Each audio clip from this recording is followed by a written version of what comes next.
having grown up with no discipline and having very little self-discipline as an adult, is there a way that he can, I guess, learn to acquire that self-discipline as an adult? Well, what's the discipline in? Just in general. I mean, he wants big dreams, but is not He's full of shit. Yeah, in a lot of ways. Well, let's get him on the show and let me get a crack at it. I mean, it's about you have a very, very tricky spot in this relationship because you love him, and even the way you're delivering it, it's not like I can see that it's not like the worst. You just want something good to happen. Yeah. So you have to find the balance of not actually perpetuating it by over coddling him and entitling him. At the same token, telling him constantly like, yo, so do something about it is going to hurt feelings. So it's a tricky game. My big thing is that one of the things that I love to tell people is like, yo, this is simply about, results are results. Like everyone has excuses. So Jessica Feliz says here, I have major discipline problems. Like, LOL. Like, here's the reality, and this is a really good cold. This isn't a tea. This isn't even a dirty tea. This is ice cold tea for everybody this morning. The results are always right. What I mean by that is, if you're not winning, it is 100% your fault. Not 99, not 98, not your mom's, not the systems, not this one deal fell through, not, oh God, Corona happened now. 100% is your fault. And I think people that lack discipline or talk about big game but never do shit need to be reminded 24/7, 365, sometimes cold, sometimes sweet tea, but they need to be delivered every single time. 100% of this is on you. Oh, you haven't achieved that thing yet? That's you. That's you, not the neighborhood, not how I grew up. Like, oh, I grew up undisciplined. Like, that's called excuses.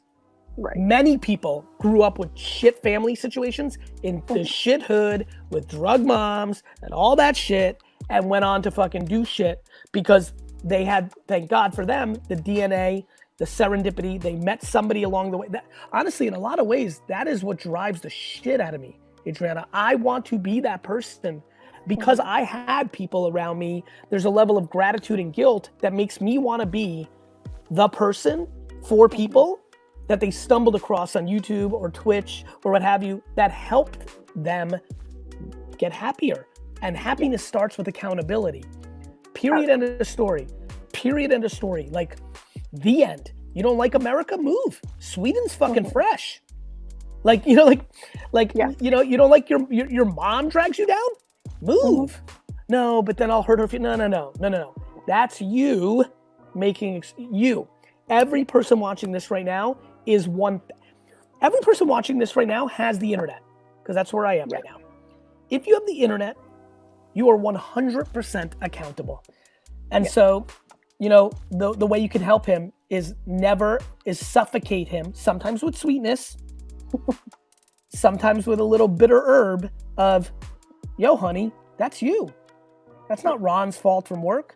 That's not your dad's fault that I have no idea what the situation is. I'm just throwing out bullshit scenarios.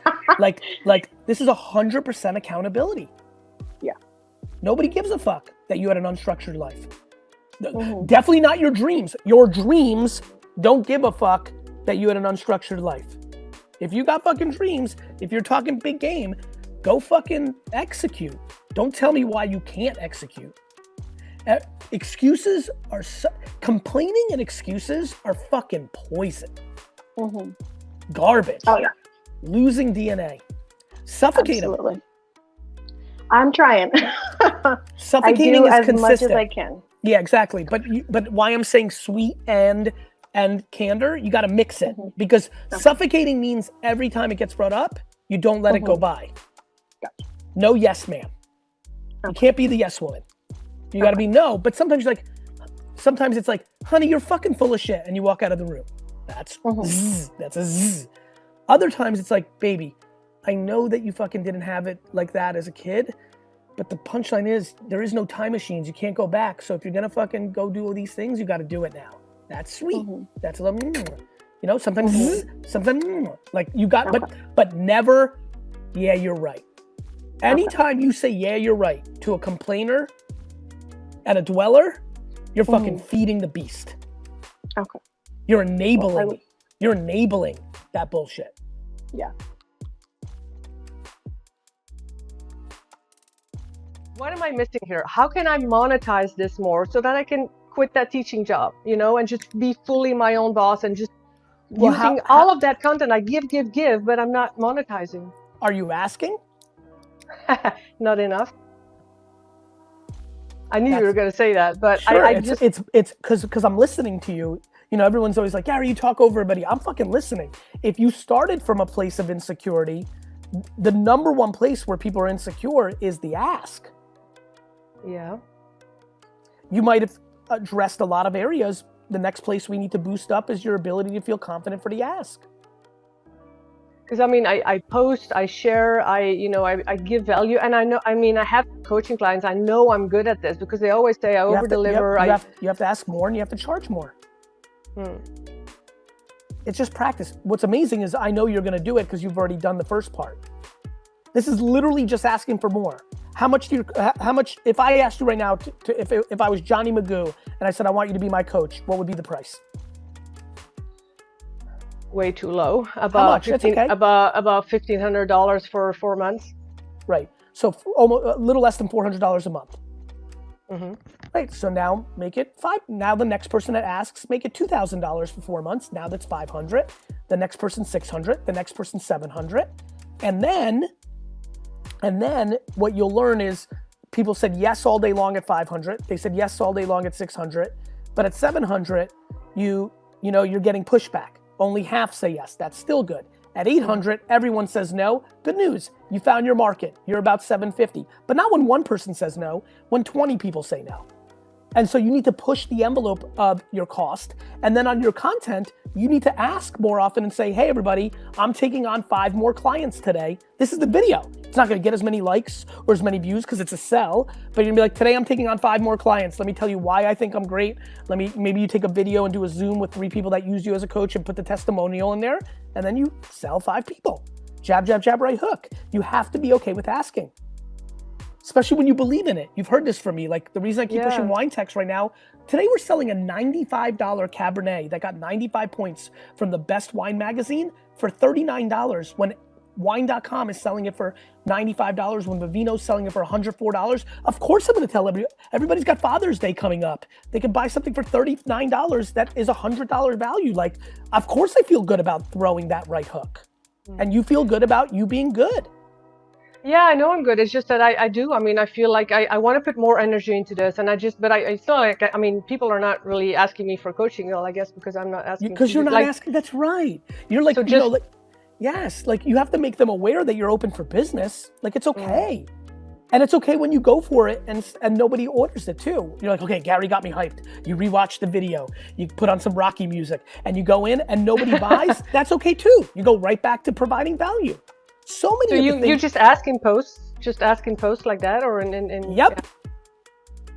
Okay, just be my client and grab your coaching session. And make a video, you know, once a month and say this is the you know, every month, as you guys know, like literally, you know, tomorrow you're like, hey guys, it's Rachel again. You know, like every month going forward, one of my YouTube videos is going to be about signing up some coaching clients because I'm really excited about it. And I'm in a point in my life. It's just transparency, right, Rach?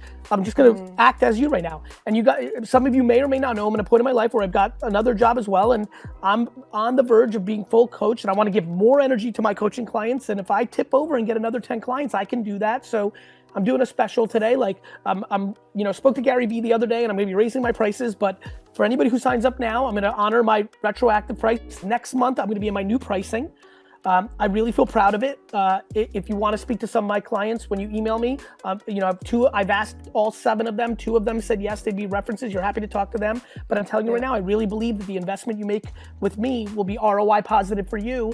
And so, a couple other things, Rachel. I think you should go to 6 months. 4 months is just, it's too much. Yeah. I just gave an example, but I have like different packages. Yeah. Yeah, I would make 6 your floor. Oh, okay. Yeah. You see where I'm going?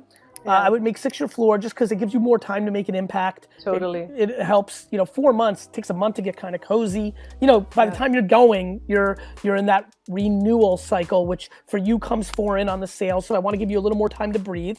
This is fucking business strategy. Yeah, true.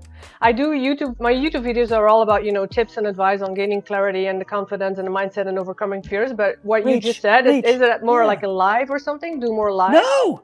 Oh, okay. Just like by that. the way, yes, live and YouTube video. Like for one day, you're salesman, Rachel. Okay. It doesn't have to be a live. That's what you're saying. It's going to be both. I want you to go live. I want you to go, like the 15th of the month, every day you do selling your coaching. It's fine. Yeah, it's I do Facebook Live now, but yeah, I want to do YouTube Live. If YouTube's your number 1 platform, you have to go there. Yeah. If you have an email service, email that out. Yeah. We call it a launch on Team Gary. Like if I'm like, hey, we're launches, that means everybody's getting hit. Yeah. Every channel, email, text platform, social. Yeah. Omar, listen to me. You have no choice about that though. Like to your point, I understand that you could be taken at any moment. If a tree decides to fall on your head tomorrow, the punchline is that's what it's going to be. You have no control over that. You being impatient is going to make it more likely that you won't get what you want. So you're fucking worried about lightning striking and something that's almost impossible by reacting to that with something that's guaranteeingly not going to get you what you want. So you've decided on some math that is almost impossible. I might die, which is very rare for a 16 going on 17-year-old. I might die, and then I didn't leave my impact. So because you've put that in your mind as a perspective, you're going to be impatient and come off as not as good of a version as you. Okay, I hear you, but like, let me tell you something. Like the counter, when I think about that, because it moves me, you know what I'm saying? Like if I told myself, yo, I'm gonna live like for 100 years, I don't think I'm gonna be motivated enough. I don't agree with you. I think I'm going to live for 100 years. I'm motivated as fuck. Why do they have to be counter feelings? You can carry both of those. I've got good news for you. I already know that you're going to be motivated regardless of what you decide because you are motivated. I am. You got really a problem though. Not about myself. The other part matters just as much. Your ambition and hunger and motivation, if not offset by practicality, patience, and execution, will fall on deaf ears and lead to unhappiness. See, I'm with you on all that, but like patience is just, I'm working on it. I'm really working on it. Let me shoot it to you straight, brother. In a real, like straight, candorous way. You're more interested in the fame than the process of the fame. And as soon as you realize that, things will get better. I am, yes, that's true, but like... I know it's true, period. Period. Omar, period. No, like, we can put a semicolon and then keep going. No, I'm not giving you that extra little dot because you're gonna get caught. If you put the fucking admiration on a pedestal greater than the process to get the admiration, you will limit the upside of the admiration, period. But like, I don't really care about the mission. I just care about impacting people. I wanna, look, when I see 15 years from now, I want to be the host of Deal with Omar, and I'm helping people, and I'm giving. I want to be in the position. Good. To give, good news. I wanted to at 16 too, and I got there by working my fucking dick off. Yeah, you're right. I know I'm right. Good news. Me too. Here you go. 28 years from now, you're looking at him. The problem is I put in the fucking work. I will. I promise you that. I believe you, because you have no fucking choice. You understand? That's what's fun about this. I'm not giving you advice. I'm giving you the truth. You have no choice. If you don't live life, come up with scenarios, articulate them in your mind, figure out how to be a communicator of them, continue to stay creative. If you're not the kind of person that realizes, oh, I did this ad for fucking, wine text and it worked. So now I'm going to try it on my own content. Oh, weird. It did better than most of my other, like, if you're not creative, if you're not executing, I really like that if you're not patient, if you're not like, good news. It doesn't matter what happens here for what I say and what you say. If you don't actually put in the work, if you don't actually execute it, it won't happen anyway. It doesn't matter what you want. Everybody wants.